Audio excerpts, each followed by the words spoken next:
दोस्तों नमस्कार। दोस्तों मुद्दे की आवाज़ लेकर आए तिलक राज। मैं आपका अपना तिलक, आप सभी का हार्दिक स्वागत करता हूं। दोस्तों आज मुद्दा एक बहुत विशेष मुद्दा है। दोस्तों आज एक ट्रेंड बन चुका है। लोग फेमस होने के लिए पता नहीं क्या क्या करते हैं।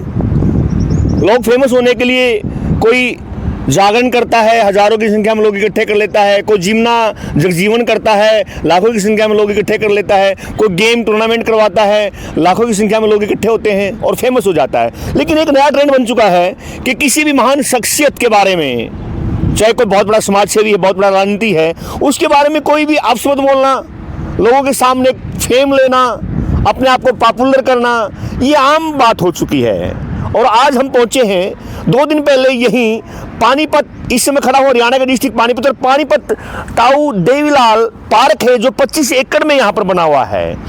ये पानीपत पार्क एक आम पार्क नहीं है, बहुत बड़ा पार्क है। और जब ये पार्क 2002-3 में बना था, चौधरी ओम प्रकाश चौटाला की सोच और यहाँ के जो डीसी थे उनकी सोच थी, पानीपत में अगर चैन सुकून की सांस ली जाती है तो इसी पार्क में ली जाती है।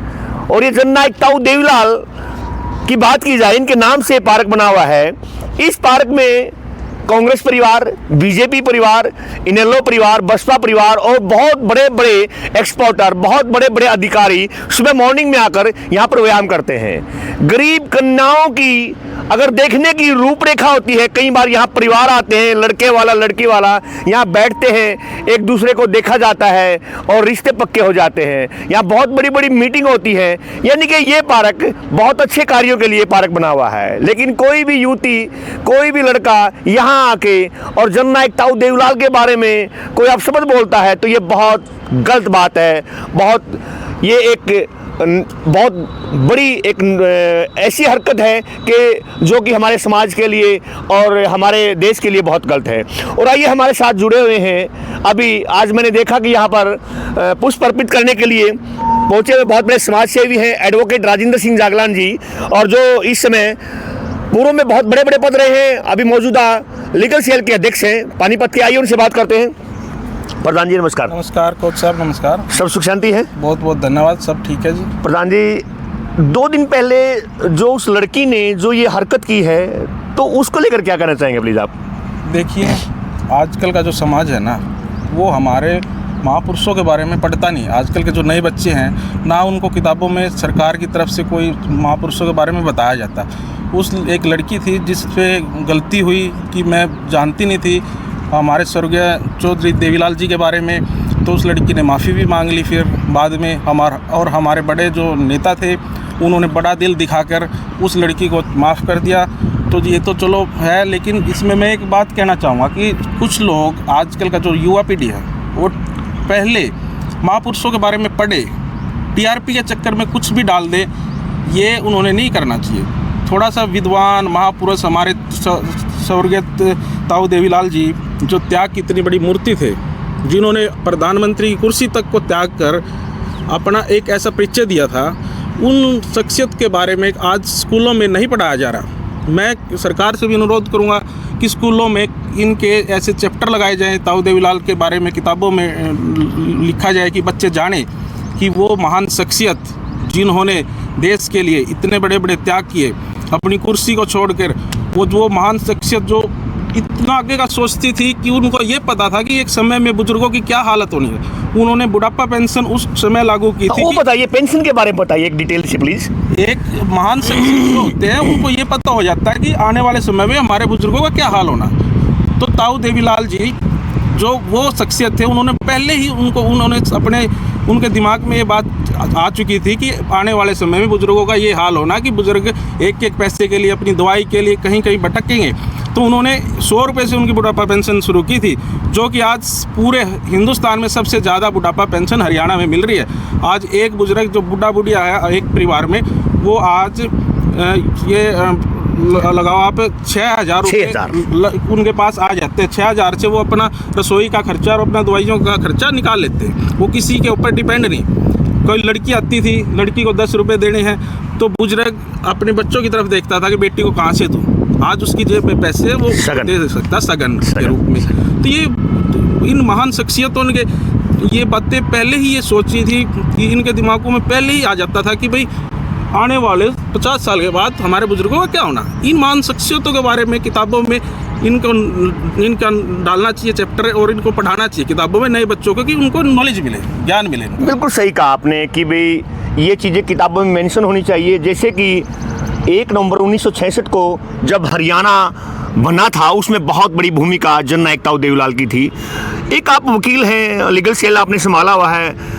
मैं मानता हूं कि आपने माफ़ कर दिया, आपके जो बड़े नेता, शीर्ष नेता, उन्होंने माफ़ कर दिया, लेकिन माफ़ करने के बाद जो उस लड़की को टीआरपी मिली है, जो उस लड़की का चैनल है, उसके बारे में क्या कहना चाहेंगे प्लीज़? देखिए, मैं पहले तो अपने नेता, हमारी पार्टी के सुप्रीमो चौधरी अभय सिंह चौटाला जी के उस बड़े दिल को मैं अपनी तरफ से और आम लोगों की तरफ से, कि भी उन्होंने इतना बड़ा दिल रख के उस बच्ची को माफ़ किया, मैं माननीय करण सिंह चौटाला जी, हमारे प्रदेश अध्यक्ष रामपाल माजरा जी का मैं धन्यवादी आभारी हूँ कि उन्होंने एक लड़की को, क्योंकि ये गलती एक लड़की से हुई थी, पहले एक लड़के ने कर दी थी, अब ये लड़की थी, और लड़की का समाज में, हमारे समाज में लड़की का देवी का दर्जा दिया जाता है। तो हम उनके खिलाफ पुलिस में जाके कोई कंप्लेंट करें या उनके खिलाफ पुलिस में कोई गलत काम करें, तो उससे एक समाज में गलत मैसेज जाता।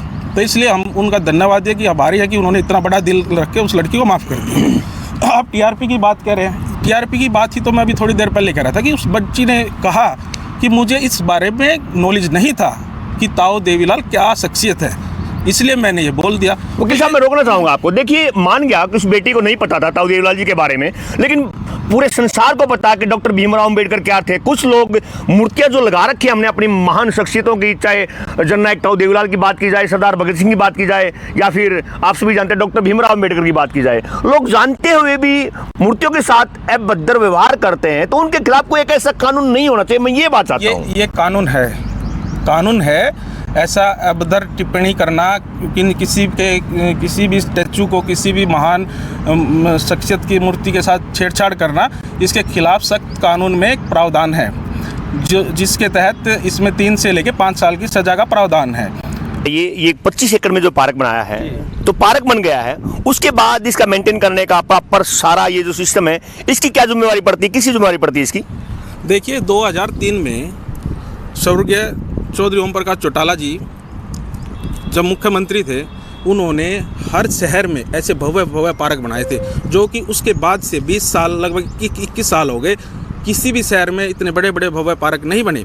उन्होंने बुजुर्गों के लिए, बच्चों के खेलने के लिए ऐसे पार्क बनाए थे। आप पार्क का नज़ारा देखो, कितना बड़ा भव्य पार्क है। इस पार्क में से कुछ एकड़ ज़मीन काट के प्रशासन ने यहाँ पे ट्रैफिक वो बना दिया, ट्रैफिक सेंटर बना दिया। इसमें से काट के प्रशासन ये ट्रैफिक सेंटर तो बना सकता है, लेकिन प्रशासन इसके रखरखाव की तरफ ध्यान क्यों नहीं देता? ये सरकार का पार्क था, सरकारी जनता का पार्क है, ये इसका प्रशासन का जिम्मेवारी है इसका रखरखाव रखना, मेंटेनेंस रखना। इसमें कोई गलत काम हो रहे तो पुलिस प्रशासन, जो यहाँ का लोकल प्रशासन है या यहाँ की जो सरकार है, उनकी जिम्मेवारी है ये। यहाँ पे इंडियन नेशनल लोकदल या ताऊ देवीलाल की या स्वर्गीय चौधरी ओम प्रकाश चौटाला जी की जिम्मेवारी नहीं है, क्योंकि ये सरकार का पार्क है। उन्होंने सरकार का पार्क सरकार को बना के दूसरी सरकार को सौंप दिया। अब सरकार के जो आगे जो कर्मचारी है वो देखें इसको। अपना शुभ नाम, कंप्लीट इंट्रोडक्शन प्लीज। देखिए, मैं एडवोकेट राजेंद्र सिंह जागलान, मैं इंडियन नेशनल लोकदल में पुराने 25 साल से जुड़ा हुआ हूँ। मेरे परिवार पुराना लोकदली है। मैं हल्का अध्यक्ष इनेलो इसराना भी रहा हूँ और लीगल सेल का जिले का कार्यभार भी लंबे समय से मैं संभाल रहा हूँ। हमें समय देने के लिए बहुत बहुत शुक्रिया। दोस्तों, आइए एक नज़र मारते हैं। देखिए, सामने जहां तक आप देख रहे हैं लंबे लंबे ऊंचे ऊंचे पेड़ हैं और ये ग्रीन पार्क बना हुआ है। ये देन है लौह पुरुष चौधरी ओम प्रकाश चौटाला की, जिन्होंने 2002 में 3 में जिनकी सोच थी, और ये पानीपत में नहीं, चाहे जींद की बात की जाए, पंचकुला की बात की जाए, रोहतक की बात की जाए, हिसार की बात की जाए, ये चाहे गुड़गांव की बात की जाए और चाहे फरीदाबाद की बात की जाए, ये हरियाणा में करीब 20 शहर में ये पार्क बना हुआ है। और जहां तक आप नजर दौड़ाएंगे, यहाँ मॉर्निंग में कम से कम भी 2-3 हज़ार जो पानीपत के जानी मानी हस्तियां हैं वो आती हैं और अपना व्यायाम करती हैं। दोस्तों, अगर आपको मेरा चैनल अच्छा लगे, सब्सक्राइब कीजिए, लाइक कीजिए, कमेंट बॉक्स में जरूर बताना। मुद्दे की आवाज लेकर आए तिलकराज, और आज ये मुद्दा जननायक ताऊ देवीलाल का मुद्दा, जननायक ताऊ देवीलाल के चरणों में आज पुष्प अर्पित किए हैं प्रधान जी ने। उन्होंने सारी बातें बताई हैं। तो दोस्तों, अगर चैनल अच्छा लगे, सब्सक्राइब, लाइक, कमेंट बॉक्स में जरूर बताना। मुद्दे की आवाज लेकर आए तिलकराज। अगली बार फिर मिलेंगे एक नए मुद्दे के साथ, मिलेंगे एक ब्रेक के बाद। बहुत बहुत धन्यवाद।